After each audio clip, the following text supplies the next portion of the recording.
Hellraiser, Clive Barker, editora Darkside. Capítulo 9.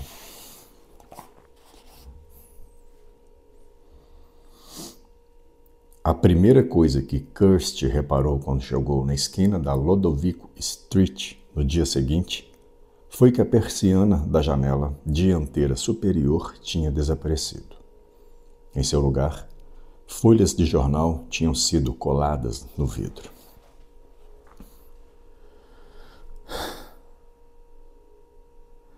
Ela arrumou um ponto de tocaia atrás de uma cerca viva, onde esperava poder observar a casa sem ser vista.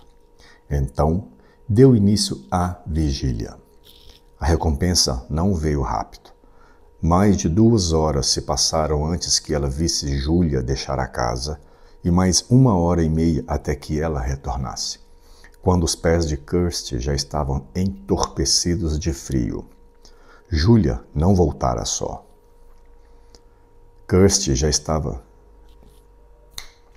Kirsty não reconheceu o homem com quem ela estava e, na verdade, ele também não parecia fazer parte do círculo de amigos de Júlia. De longe, ele parecia estar na meia-idade. Era careca e atarracado. Quando seguiu Júlia até o interior da casa, ele deu uma olhadela nervosa para trás, como se temesse que alguém estivesse observando.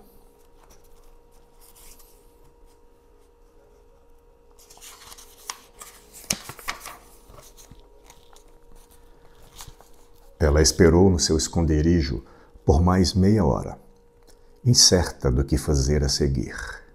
Deveria aguardar ali até que o homem saísse e, então, confrontá-lo, ou deveria ir até a casa e forçar sua entrada. Em vez disso, ela se aproximou da casa e decidiu ver que inspiração o momento traria. A resposta foi mínima. Conforme ela tomou o caminho, seus pés coçaram, querendo levá-la embora. Em verdade, ela estava prestes a fazer isso, quando escutou um grito vindo lá de dentro. O nome do homem era Sykes, Stanley Sykes. E isso não foi tudo que ele disse para Júlia ao saírem do bar. Ela sabia o nome da esposa dele, Maudie, a ocupação, quiropodista assistente. E viu fotografias dos filhos dele, Rebecca e Ethan. O homem parecia estar desafiando-a a prosseguir a sedução. Ela simplesmente sorriu e disse que ele era um sujeito de sorte. Mas, uma vez dentro da casa, as coisas começaram a dar errado. Na metade das escadas, o nosso amigo Sykes anunciou de repente que o que estava fazendo era errado, que Deus os estava vendo, que conhecia o coração deles e que sabia que eram pobres de espírito. Júlia fez o que pôde para acalmá-lo, mas não conseguiria levar a melhor em cima do Sr. Sykes. Pelo contrário, ele perdeu a cabeça e a golpeou. Em sua ira virtuosa, ele poderia ter feito ainda pior, se não fosse pela voz que o chamou do corredor. Sykes parou de bater em Júlia imediatamente e ficou tão pálido como se acreditasse que o chamado havia sido feito pelo próprio Deus. Então, Frank apareceu no topo das escadas. Em toda a sua glória, Sykes soltou um grito e tentou correr, mas Júlia foi rápida. Ela o segurou tempo suficiente para que Frank descesse os degraus e o agarrasse.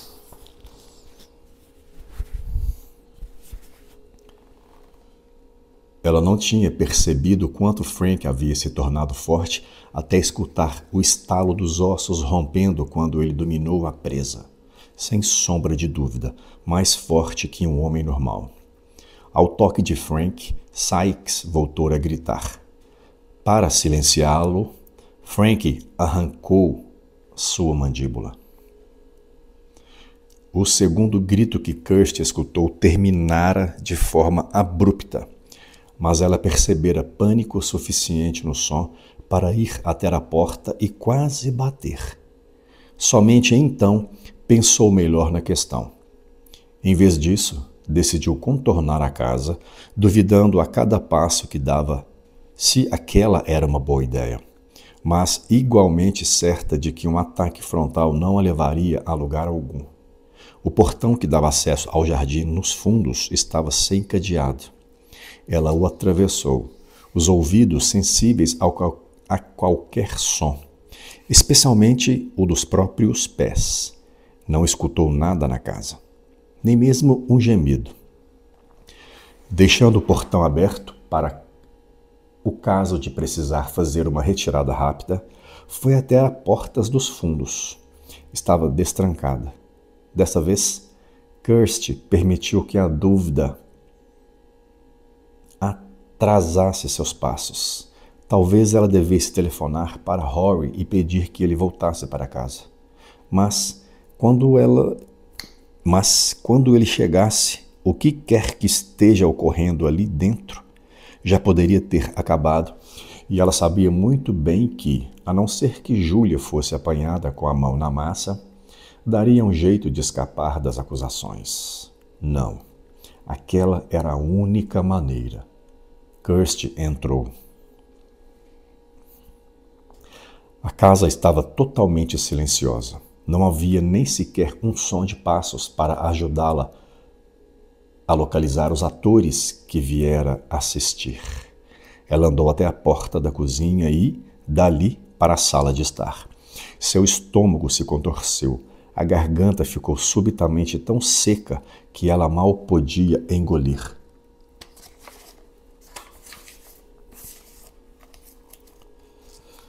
Da sala de estar para o saguão e dali para o corredor. Ainda nada. Nenhum sussurro ou suspiro. Julia e seu companheiro só podiam estar lá em cima, o que sugeria que Kirsty errara ao interpretar medo naqueles gritos. Talvez fosse prazer o que ela havia escutado, um orgasmo ruidoso, em vez do terror que ela acreditara, um erro simples de ser cometido. A porta da frente estava à direita, a poucos metros de distância. Ela ainda poderia sair dali. A covarde dentro dela a tentou e ninguém poderia condená-la. Mas uma curiosidade feroz tinha se instalado dentro dela, o desejo de saber e de ver os mistérios que a casa encerrava e dar cabo deles. Conforme subia as escadas, a curiosidade tornou-se um tipo de excitação. Ela chegou ao topo e começou a atravessar o corredor. Ocorreu-lhe então o pensamento de que os passarinhos deviam ter voado, de que, enquanto ela dava a volta e ia para os fundos da casa, Julia e o homem haviam saído pela frente. A primeira porta à esquerda era o quarto. Se Julia e seu consorte estivessem transando em algum lugar, sem dúvida seria ali. Mas não. A porta estava entreaberta. Ela espiou. A cama estava imaculada. Súbito, um grito disforme, tão próximo, tão alto, que o coração dela quase perdeu o ritmo. Kirsty saiu do quarto acocorada, em tempo de ver uma figura sair abruptamente de um dos cômodos mais distantes do corredor. Levou um pouco para que ela reconhecesse o inquieto homem que chegara com Julia e, mesmo então, somente pelas roupas. O resto estava mudado, horrivelmente mudado. Uma doença assoladora o acometera nos minutos desde que ela o vira no degrau de entrada, tremendo dos pés à cabeça. Ao ver Kirsty, ele arremeteu contra ela, buscando qualquer que fosse a frágil proteção que ela pudesse oferecer. Mas mal havia dado um passo além da porta, quando uma forma surgiu por detrás dele. Ela também parecia doente, essa forma. Seu corpo com bandagens da cabeça aos pés, as ataduras manchadas por sangue e pus. Contudo, não havia nada na sua velocidade ou na ferocidade do ataque posterior que sugerisse qualquer doença. Muito pelo contrário. A forma alcançou o homem e o segurou pelo pescoço.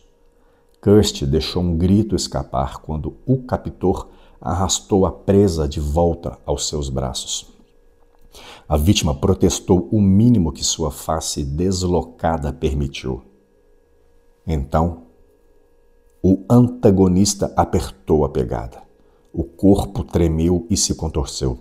As pernas se afivelaram. Sangue jorrou dos olhos, nariz e boca. Borrifos dele preenchiam o ar como granizo quente quebrando contra a fronte.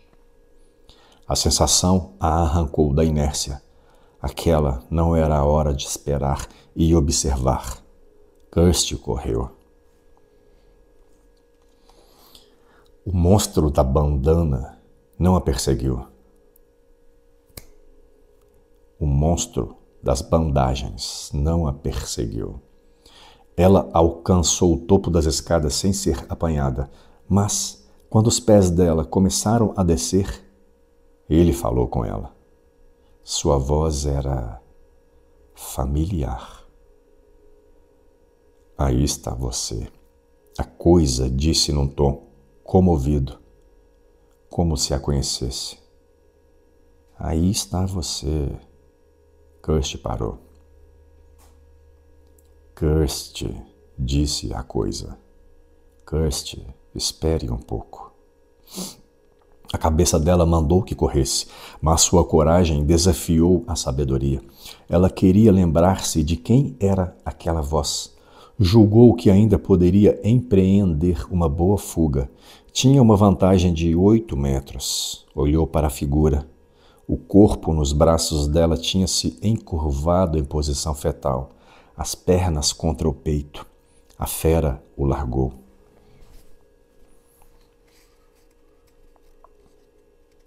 Ai, meu Deus. Você matou ele, disse Kirsty. A coisa assentiu. Aparentemente, não havia desculpas a dar, nem para a vítima, nem para a testemunha.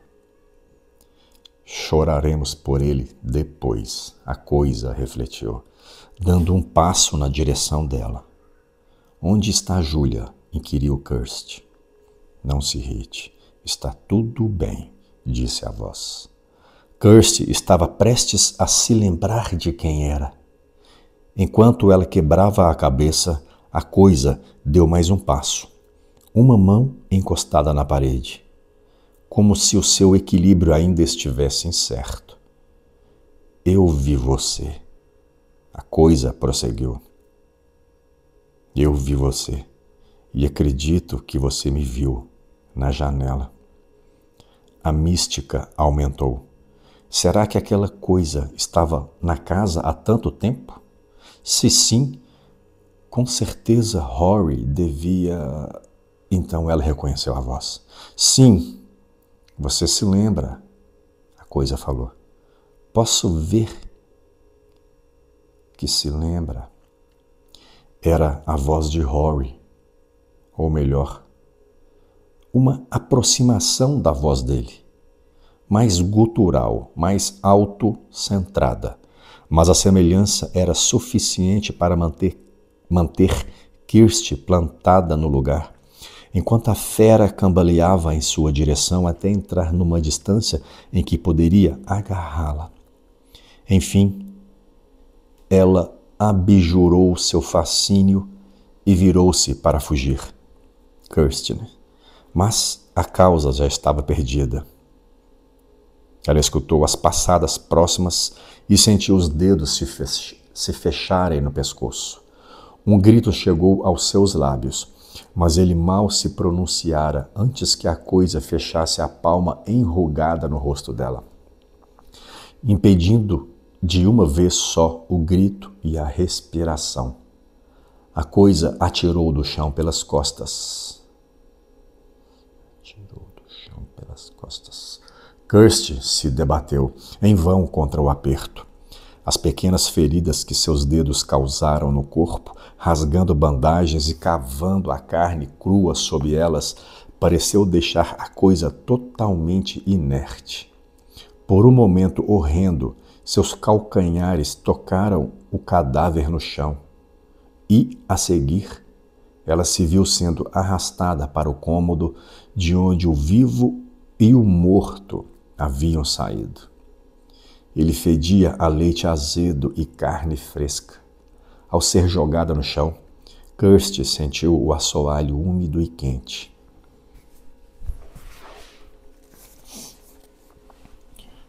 O estômago dela quis virar do avesso. Kirsty não combateu o intestino e vomitou tudo o que tinha na barriga. Por causa da confusão daquele atual desconforto e do terror antecipado, ela não teve certeza do que aconteceu a seguir. Será que vislumbrou outra pessoa? Seria Júlia? No corredor? Quando a porta estava batendo? Ou era só uma sombra? De qualquer modo, era tarde demais para apelos. Kirsty estava sozinha com um pesadelo, com a coisa.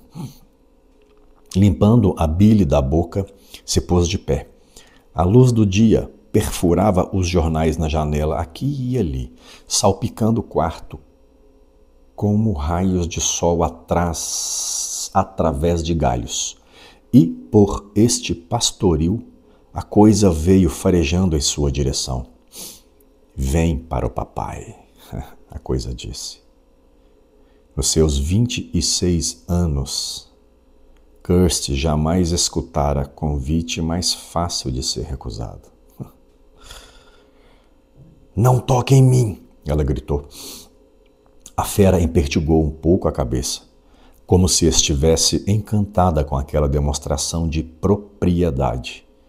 Então começou a cercá-la. A coisa era toda pus, gargalhadas e, para a desgraça de Kirsty, desejo. A garota recuou alguns desesperados centímetros para o canto, até que não havia mais para onde ir. Você não se lembra de mim? A coisa perguntou. Kirsty balançou a cabeça. E a resposta veio a seguir. Frank. Eu sou o irmão Frank, o irmão de Rory.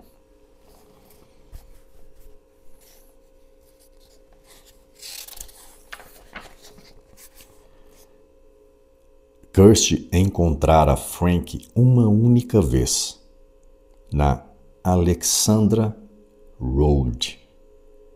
Ele viera fazer uma visita certa tarde, pouco antes do casamento. Não conseguia lembrar-se de muito mais, exceto que o detestara logo de cara. Me deixe em paz, ela gritou, quando a coisa tentou agarrá-la. Havia uma sutileza vil na maneira com que os dedos manchados tocaram os seios da moça. Não, Kirsty berrou. Não, ou eu vou... Vai o quê? Perguntou a voz de Rory. O que você vai fazer? A resposta, claro, era nada. Ela estava indefesa, de uma forma como só estivera em sonhos. Aqueles sonhos de perseguições e ataques que a psique dela sempre encenara em algum gueto de noite eterna. Nunca, nem mesmo nas suas fantasias mais desmioladas, Kirsty antecipara que a arena seria um quarto por onde passara uma dúzia de vezes, numa casa onde fora feliz, enquanto lá fora o dia prosseguia como sempre. Num gesto fútil de repugnância, ela empurrou a mão que a investigava. Não seja cruel, a coisa disse. E seus dedos voltaram a encontrar a pele dela, tão tenazes quanto as vespas de outubro. Você está com medo de quê? Lá fora, ela começou a dizer, pensando no horror que testemunhara no corredor. Um homem tem de comer, respondeu Frank. Com certeza, pode me perdoar por aquilo lá fora. Por que ela teve que sentir o toque dele?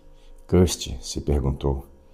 Por que os nervos dela não partilharam do seu nojo e morreram quando ele a tocou?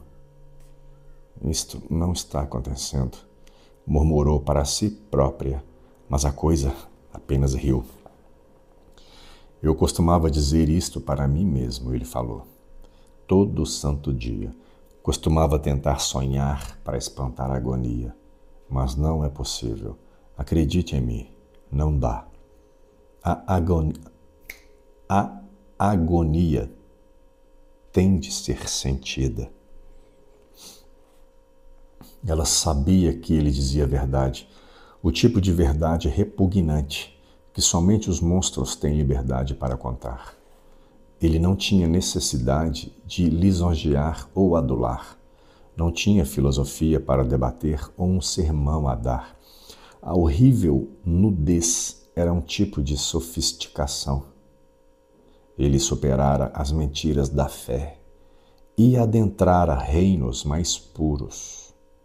Ela sabia também que não conseguiria suportar, que quando suas súplicas vacilassem e Frank aclamasse para qualquer que fosse a vilania que tivesse em mente, ela liberaria tamanho grito que acabaria em pedaços. A própria sanidade dela estava na berlinda. Ela não tinha escolha, senão revidar. E rápido. Antes que Frank tivesse uma chance de apertá-la ainda mais forte, as mãos dela buscaram o rosto da coisa. Dedos cinzelando as órbitas e boca. A carne sob a bandagem tinha consistência de geleia. Ela se desfez em pedaços pegajosos, liberando um calor úmido. A fera gritou e afrouxou a pegada. Aproveitando o momento, Kirsty se libertou, passando por baixo dele, um ímpeto atirando-a contra a parede com força suficiente para arrancar seu fôlego. Mais uma vez, Frank rugiu. Ela não perdeu tempo aproveitando o desconforto dele. Deslizou pela parede, não confiando suficientemente nas pernas para se mover em território aberto, na direção da porta. Conforme avançava, os pés dela chutaram uma jarra destampada de gengibre em calda que rolou pelo cômodo, derramando as frutas e a calda.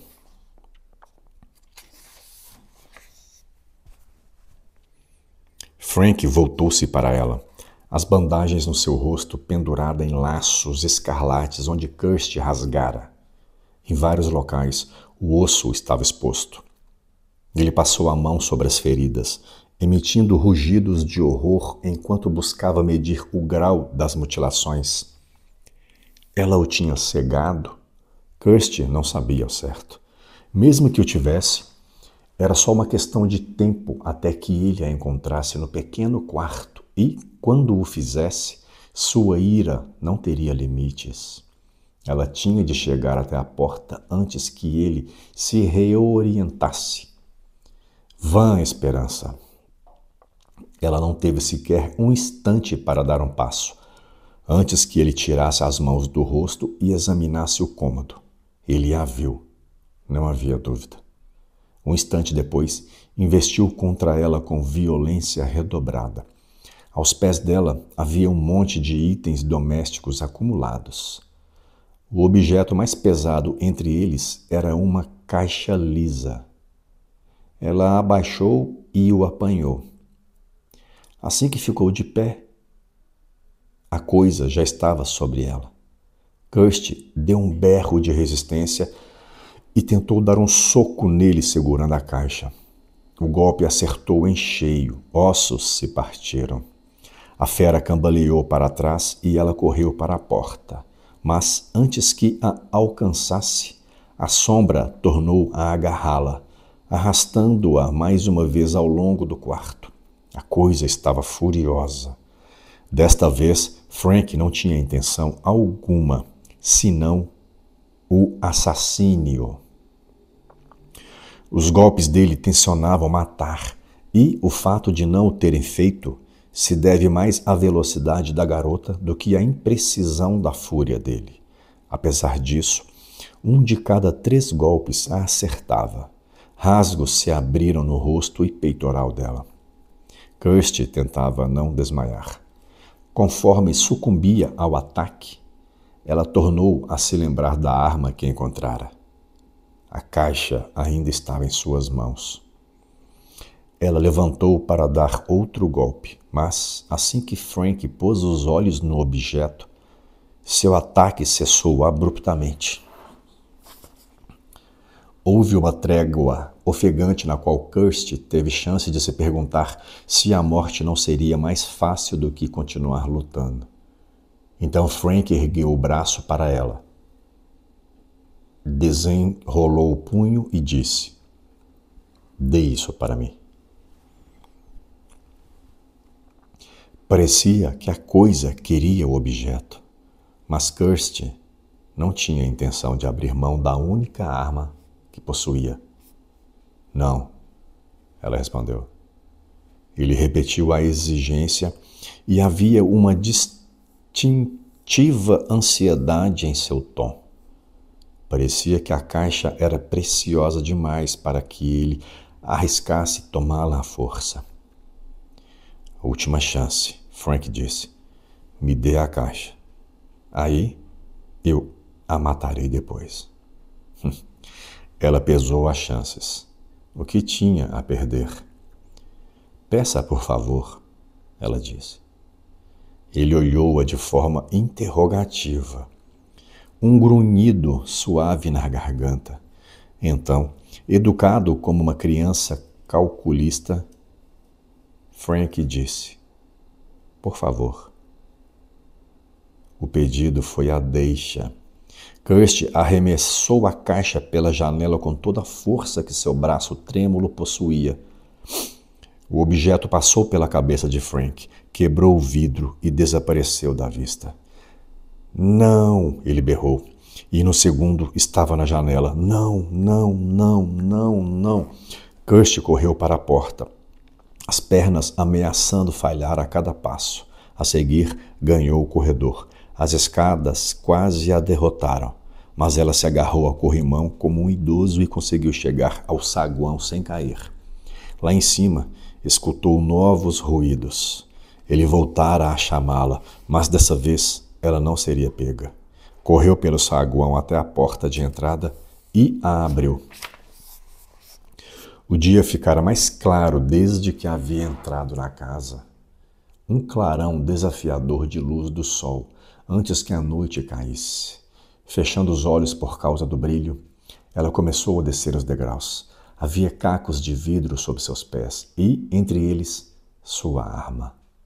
Kirsty a apanhou. Um souvenir da sua resistência. A caixa. E ela correu. Ao chegar propriamente à rua, as palavras começaram a surgir.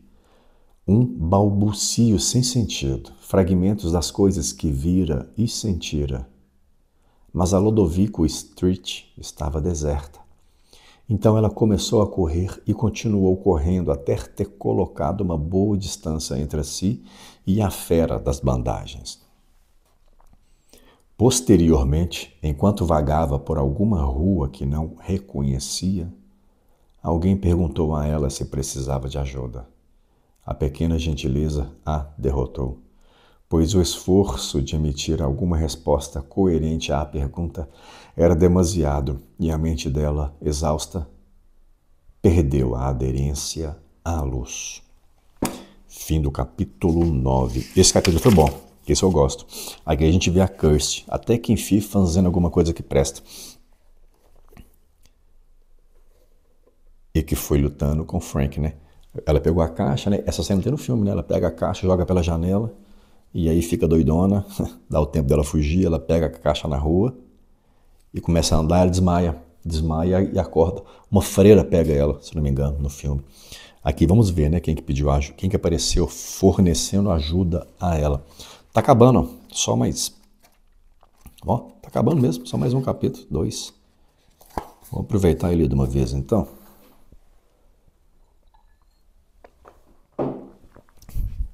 Vamos só hidratar. Espero que o som esteja bem aqui. Então,